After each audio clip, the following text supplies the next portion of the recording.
Hello guys, in this video gagawa po tayo ng VLAN Ether Channel, Spanning Tree Protocol, Legacy Routing, Static Routing, Routing-Stick, and HSRP sa isang topology. First step natin is gagawa po tayo ng topology na may tatlong switch at 45 PC.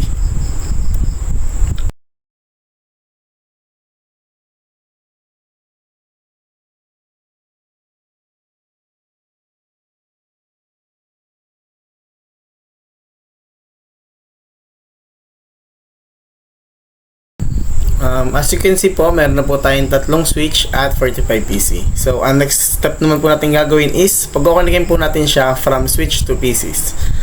Ganyan. Gagamitan po tayo ng automatic cable para mas mabilis po.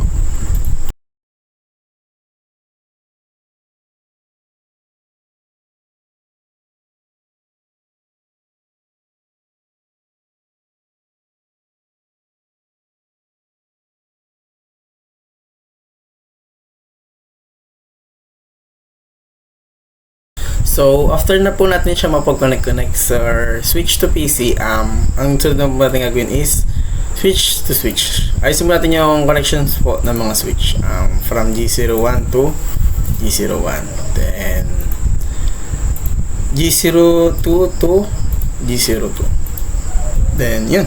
After po nyan is, kung makikita nyo po, meron po tayo ditong VLAN 7, 17, and 77. Then, nandito po yung ating IP and subnet mask. Ang gagawin po natin dito is, ilalagay po natin dito yung ating pinaka-IP, isa-isa, from PC0 to PC4. Then, yan. Tapos, yun po is VLAN 7. Then, sa VLAN 17 lang po natin is from PC15 to PC29. Pag ganito po siya, paglagay natin yan. So, VLAN 17. Then, dito po yung VLAN 77. Tapos yun, lagay na po natin.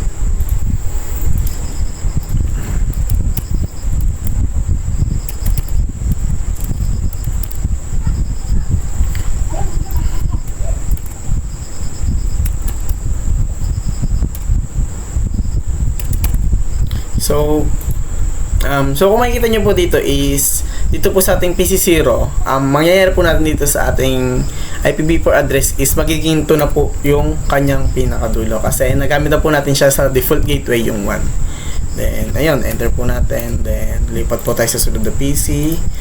Then, lagay po natin naman yung kanyang IP address. Para po mas madali, copy na po natin to.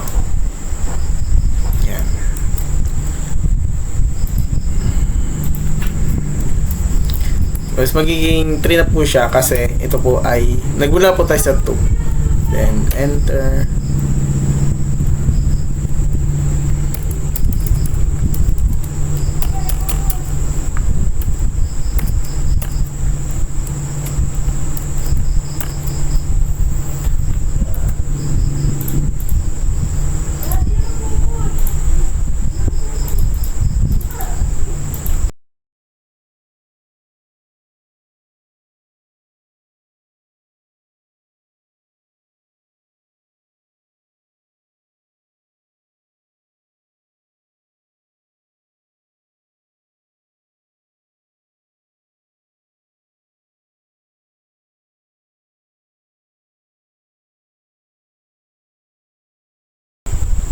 Then, yan, after natin may lagay yung yung itong VLAN 7 IP address and subnet mask, and proceed na po tayo dito sa VLAN 17 dito po. Ayan, sa pangalawang layer po. Copy ulit natin siya para mas mabilis.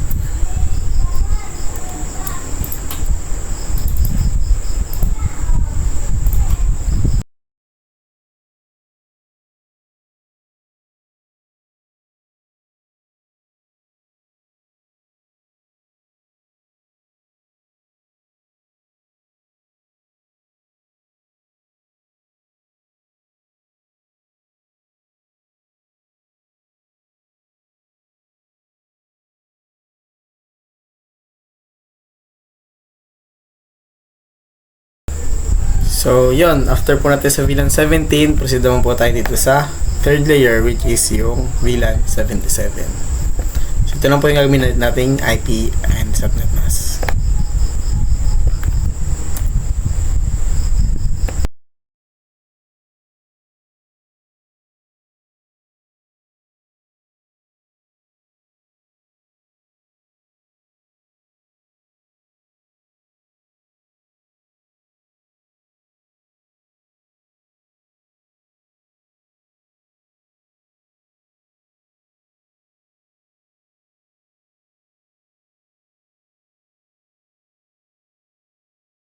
Then, yun. After po natin siya mapag-connect and malagyan po na IP address is punta na po tayo dito sa switch. I-configure na po natin siya. Then, mag-a-assign na po tayo ng name ng bawat VLAN.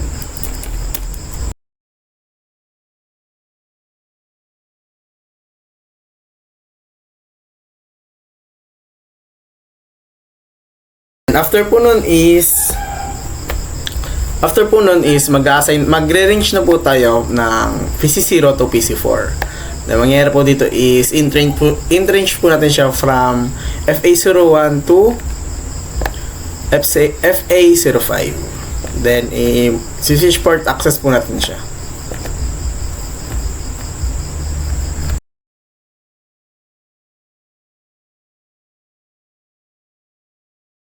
Then, move on na po tayo dun and punta na po tayo sa VLAN 17. In-range po din natin siya from FA06 to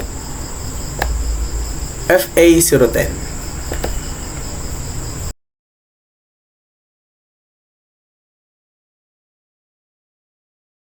After po nun is, punta na po tayo sa VLAN 77. In-range din natin siya from FA011 to FA015.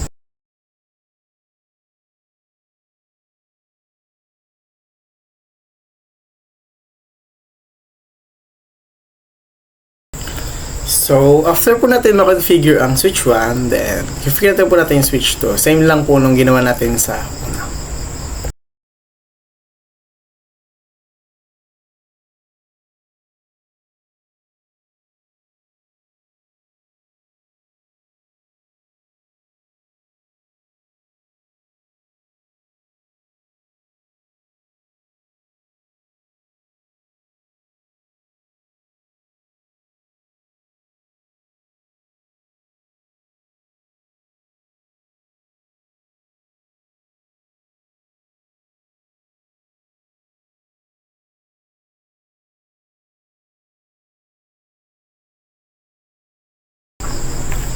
And so, after po nun, lipat na po tayo sa switch 3. And configure din po natin siya.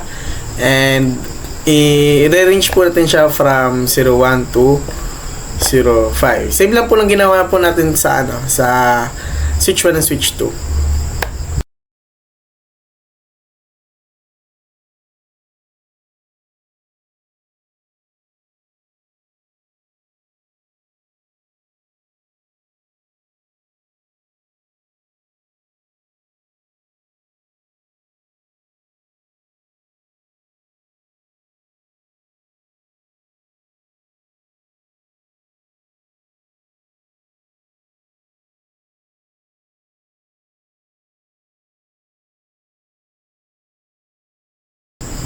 So, yun.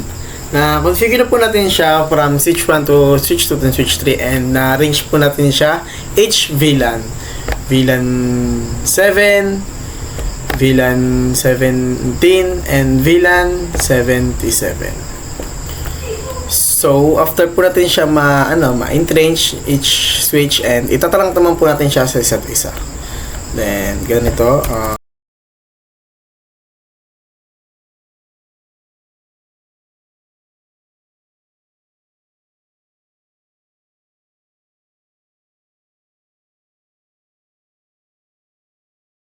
Then, yan. Na-trunk na po natin siya. Then, try na po natin sa sunod na switch. And after po natin i-trunk yung, yung switch 1, tatrunk naman po natin yung switch 2.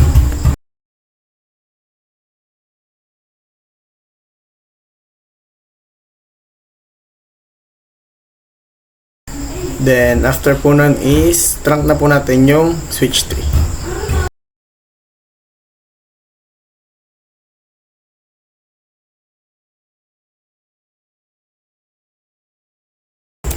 Then, yun, okay na po.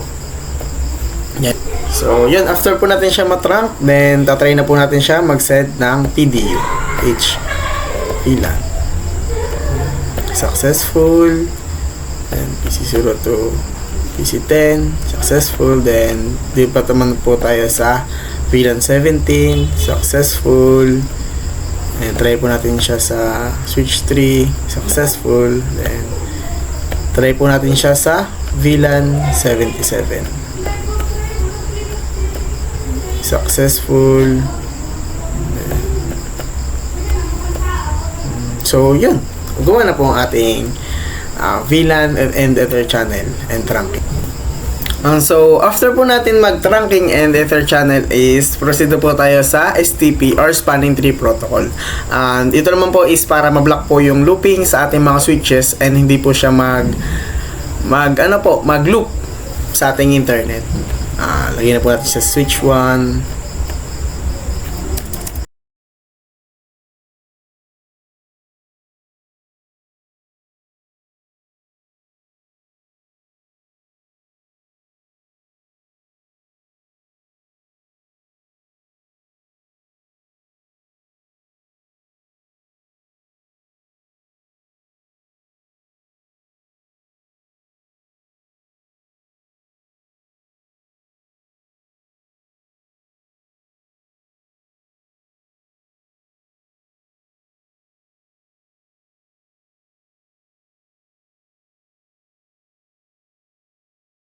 So yun, na-add na po natin ang STP or Spanning Tree Protocol para ma-prevent po yung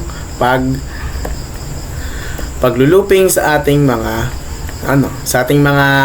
switches at sa ating network. Then next naman po natin is inter-VLAN legacy routing. Dito po is mag-add po tayo ng isang router para mapag-connect po natin ang VLAN 7 and 77. First po is add po tayo ng router 2901. Then yan. Tapos, pag-ukalingin po natin siya gamit ang copper crossover. From gigabit ang G00 to fast Ethernet 16. Ito pong isang wire pong ito is connected to VLAN 7. Tapos, sa padalawa pong ito is connected for VLAN 77. Gigabit 01 to Fast Ethernet 17. So, yan. As you can see po, meron po tayong dalawang connection from router to switch from to VLAN 7 and VLAN 77. Then, next is, configure na po natin.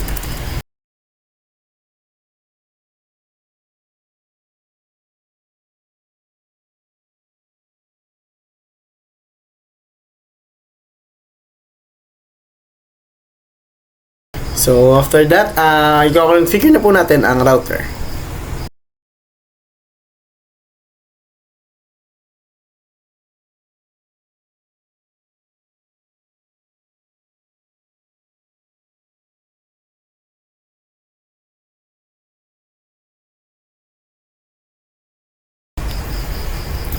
So, titingnan na po natin kung nakapag-set na po tayo ng PDU from different VLAN. From VLAN 7 to VLAN 77.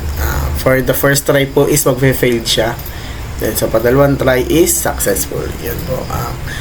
Yun po naging successful po ang ating pag-configure po from VLAN 7 to VLAN 77 using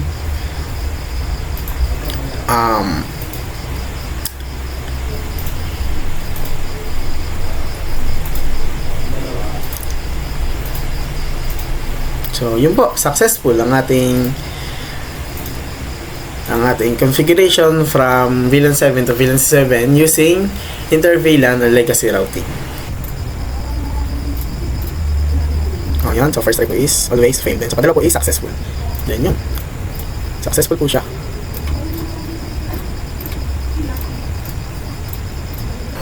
So, dito po, as you can see, is meron na po tayong panibagong topology for our inter-VLAN router and stick. Then, first po natin gagawin is So, hindi, papalagay muna natin is, meron po tayo dito ang tatlong switch. Then, each switch is merong 2 PC. Sa switch 4, meron 3 PC. Then, sa switch 2, 2 PC. Then, dito po sa bawat switch is meron different VLAN na VLAN 8 and VLAN 18. Then, sa switch 4 po natin is merong VLAN 8, 18 at 88. Then, sa switch 5 po natin is merong VLAN 18 and 88. Dito po is, pagkukolikin po natin sila and itatry po natin sila pag-send din ng PDU na nagana sa lahat ng PC. And lalagyan po natin siya ng router mamaya. So, ipapakita mo natin ngayon is yung pagko-connect ng wires.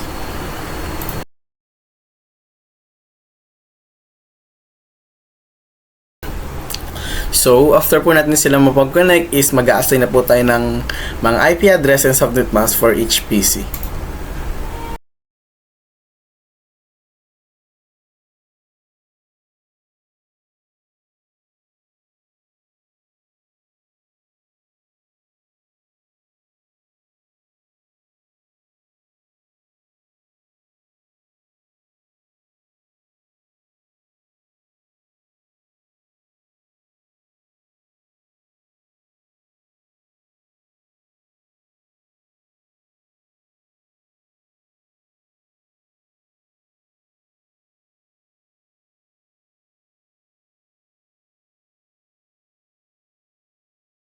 So, after po natin sila maglagay ng IP addresses for their VLANs is magtatrunking na po tayo and mag-configure po ng each switches.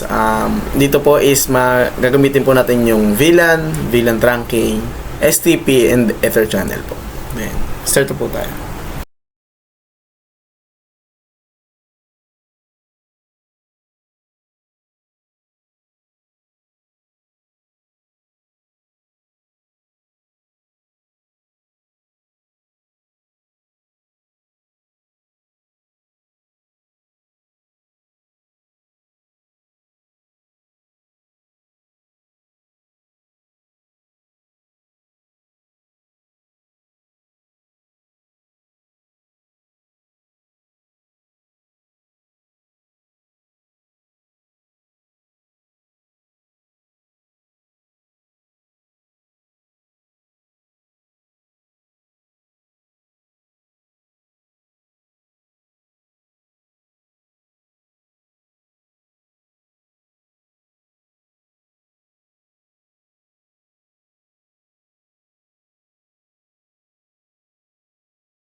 So, yun po, nakapag-configure na tayo. Now, check po natin if successful po ang ating mga PDU from VLAN 8 to VLAN 8. Yan, as you can see po is successful. Then, 18 to 18 is successful. Then, VLAN 88 to is successful.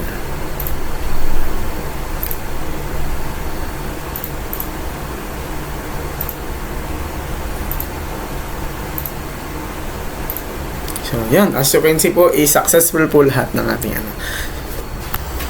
So, after po natin sila ma-configure is mag-add po tayo ng router and stick. Then, ayun, mag-add po tayo ng isang router.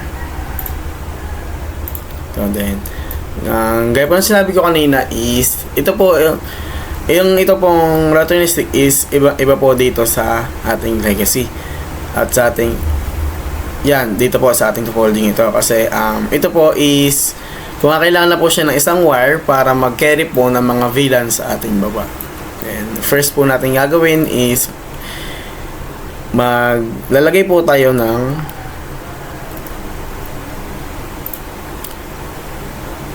HWIC2T dito po. So need po muna natin siyang patayin before po tayo maglagay. Then ano po natin. After po nun is magko-connect na po tayo ng wires. Ang gamit ang copper straight through, isasaksak po natin siya from gigabit 0 to fast ethernet 6. After po natin maglagay ng ng router and makapag-connect is pupunta po tayo sa pag-configure po ng switch. As you can see po is ibang-iba po siya sa legacy routing kasi po dito sa ating router and stick is gumamit lang po tayo ng isang cable para mag-carry po ng ating mga VLANs sa ilalim. Then figure na po natin.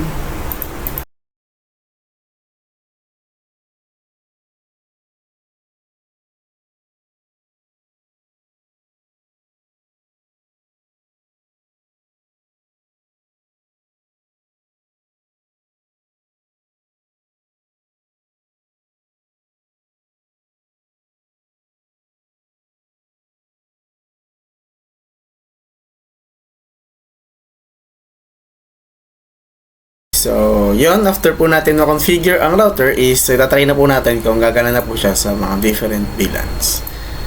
Yan, as you can see po is nagana na po siya from VLAN 8 to 18, VLAN 8 to 88, then VLAN 18 to VLAN 8 is successful, then VLAN 18 to 88 is successful. So, yun. Napagana po natin ang router and stick sa ating topology. So, after po natin sa sa router and stick is pagko-connect naman po natin ang dalawang topology gamit po ang static route. Dito po sa legacy routing and sa ating router and stick is makapag-send na po ng PDU from different VLANs po, from VLAN 7 to VLAN 88.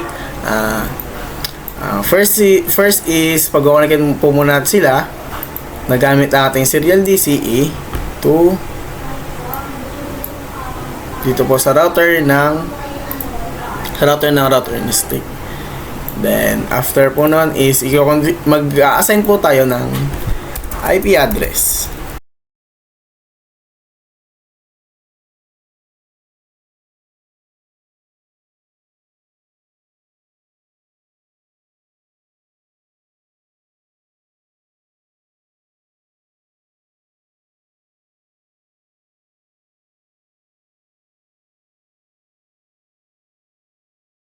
So, after po natin maglagay ng IP address sa dalawang router is maglalagay na po tayo ng IP route.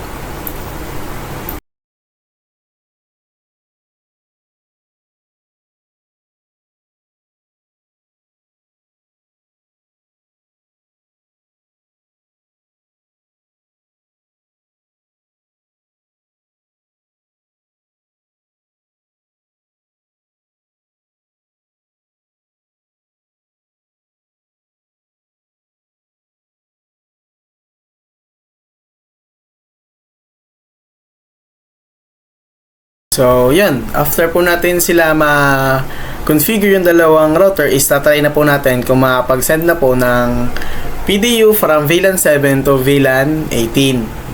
Tapos VLAN 77 to different VLAN in this router and stick.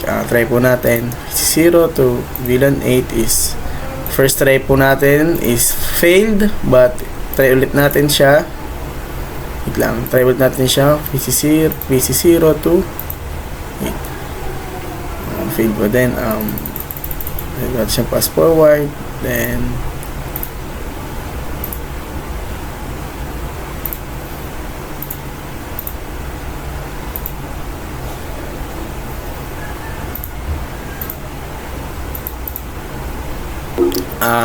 Yun po. So, as you can see po kanina is nag-error po tayo kanina sa pag-send po ng PDU from PC0 to VLAN 8 kasi dinebug ko po siya at nakita ko po dito kanina na mali po ang nalagay nating IP address dahil dapat po ito ay 10 nalagay po ay 1. So, dinebug ko po, nilagay ko po yung tamang IP address, then ayun, try na po natin kung gagana na po siya. PC0 to VLAN 8 is successful. Then VLAN 77 to VLAN 18 is successful. VLAN 7 to VLAN 18 is successful. Yan. As you can see po is nagana na po yung ating mga sending PDU from different topology na legacy and router and stick. Gamit po ang static routing. Try po tayo na madami dito.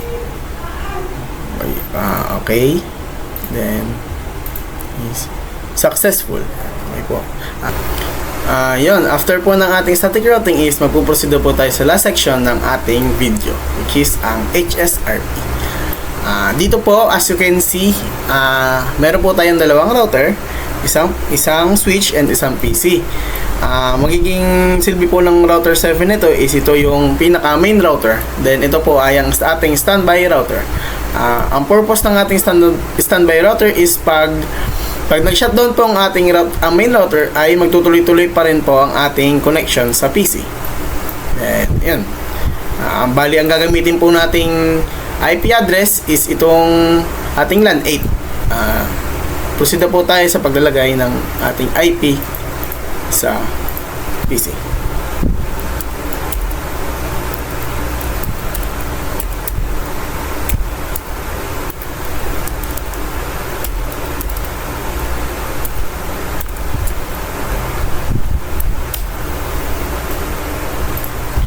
Kung makikita nyo po, kaya 4 ang ating nilagay sa ating IPv4 kasi dito po magmumula, dito po ang 2, 3, and 4.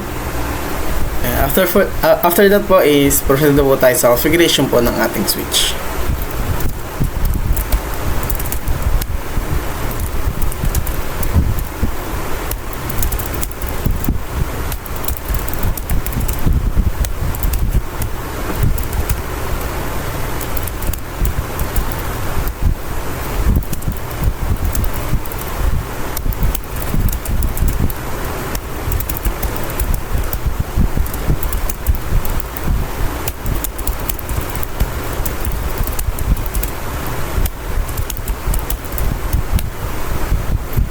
And yun po is proceed po tayo sa configuration po ng ating main router.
So, after po nun is piping na po tayo ng ating router sa PC.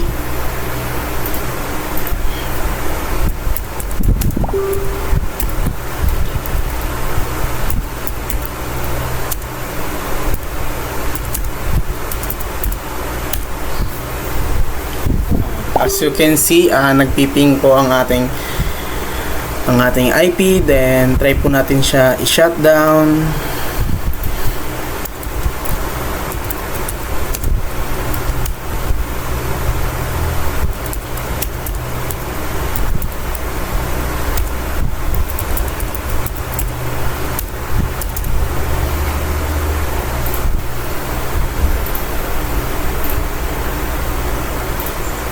Makita natin, nag-request timeout po siya. Then, try natin siya fast forward. Then, ayun. Nagtutuloy-tuloy na po ulit ng kanyang ping. Kasi, yun po ang pinaka-purpose po ng ating standby router para po kung sakali mang mag-shutdown ng ating main router ay meron po magsusuporta sa kanyang connection. And yun. So yun, dito na po nagtatapos ang ating video. Nawa po may natutunan po kayo mula sa ating mga ginawa na mula sa VLAN, legacy routing, STP, Ether channel, router and stick, and static routing, tsaka po yung ating HSRP. Maraming salamat po sa panonood. Bye!